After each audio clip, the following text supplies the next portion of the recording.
Опинчиња. Ние дома в село имавме две крави. Едната беше немирна и палава, со бела шарка на челото и ја викавме Брешка. Другата беше многу кротка и шарена, неа ја викавме Шарка. Кравите ги пасев јас, а мама ги молзеше и тие ни даваат доста млеко. Млекото мама го подкиселуваше и добивавме кисело млеко. Млекото го матеше во висок дрвен сад со железни обрачи, што долу беше широк, а горе тесен и го викавме бутин.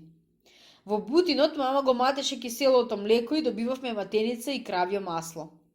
Од маслото мама правеше питулици и месеше зелници. Кога правеше питулици, ние се радувавме и пеевме. Глугур, глугур, глугурица, мама прави питулица. Матеницата сладко ја пиевме како вода, или во неа дробевме леп и правевме попара. Кога сркавме попара, секој пат се шегувавме со зборовите. Попара, попара, кој ти мајка окара.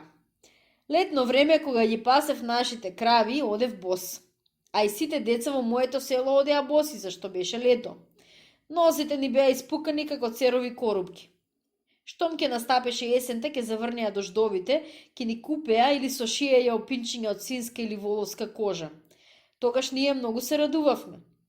Една вечер, која ги враќав кравите од пасење, лошата крава Брешка ги прескокна плотот и влезе во дуѓа пченка. Веднаш скокнав на платот да ја истерам. Инаку, ако ме фатеше селски од полја, кубава ќе ме наделкаше со мојот дрвен остап и ќе ми ги наместеше коскиве. Уште тој носеше стара рагиосана пушка која пукаше како топ и ги плашеше чавките и гавраните. Кога се качив на плотот, нешто силно ме боцна во стапалово од деснава нога. Во ногама ми беше влегол голем трк гологовалец. Кравата ја истерав од нивата и куцкајќи овкајќи дојдов дома. Дома, кога татко ми ме виде невесел и расплакан, праша: "Што си се намортил и расплакал како мало дете, кога ќе ги наполни гаките?" "Во ногава ми влезе трн", ни солзи му одгориев. "Трн, чудо големо, ако е трн не е греда, ќе го извадиме." Брзо дотрча мама, зеде една голема игла и почна да го чепка местото каде што се беше влегол трнот. Мене почна до коски да ме боли, извикав: "Боли, мамо, боли!" "Ти само трај и стискај ги забите да не сториш некоја чудо", се насмеа дедо. "Трнот брзо ќе ти биде изваден и болката ќе ти мине како на куче, мило мое внуче." Мама брзо ми го извади трнот, од ногата ми потече крв. На раничката ми ставија лој од див зајак и ми ја врзаа ногата со шамија. Набрагу болката ми мина. "Вака не оди", му рече мајка ми на татка. "На детето треба да му се купат опинчиња или да му се направат." "Грео таа, ме сожали баба. Ем детето ни ги пасе кравите, ем оди босо." "Од што да му направиме опинчиња?" одговори татко ми. "Кожа немаме, да не мислите да му јадарам кучкана и од неа да му направам опинчиња." Дедо ми се насмеа и рече: "Молчи ми, внучко, гледај ме ти само мене. Не слушај ги овие будалишта. Нека си дрдорат, дедо си ја знае работата, нема да те остави бос." Вечеравме и легнавме да спиеме. Ногава ме виеше и одвај заспав. Сонцето беше високо одскокнало на хоризонтот утредента. Сите селани беа на своите ниви.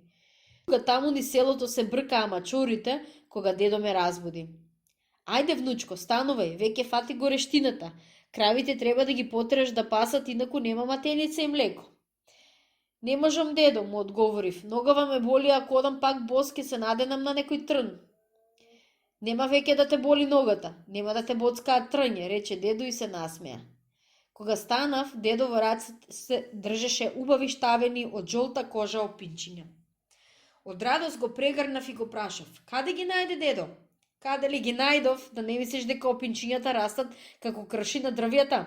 Дури ти спиеше, ти ги купи во нашиот дуќан да не одиш бос и да не те боцкаат трњето. Треба да ги потераш Шарка и Брешка да пасат, а пак Шарка скоро ќе ти отели теле шарено како неа и телето ќе има 4 ноџиња тенки прави, долу со копита чевличиња здрави." Го прегрнав деда, го обув опинчињата и го потерав кравите да пасат. Патем подскокнував и често погледнував во опинчињата. Тие толку убаво ми стоја што си помислив: "Вакви опинчиња нема никој на овој свет."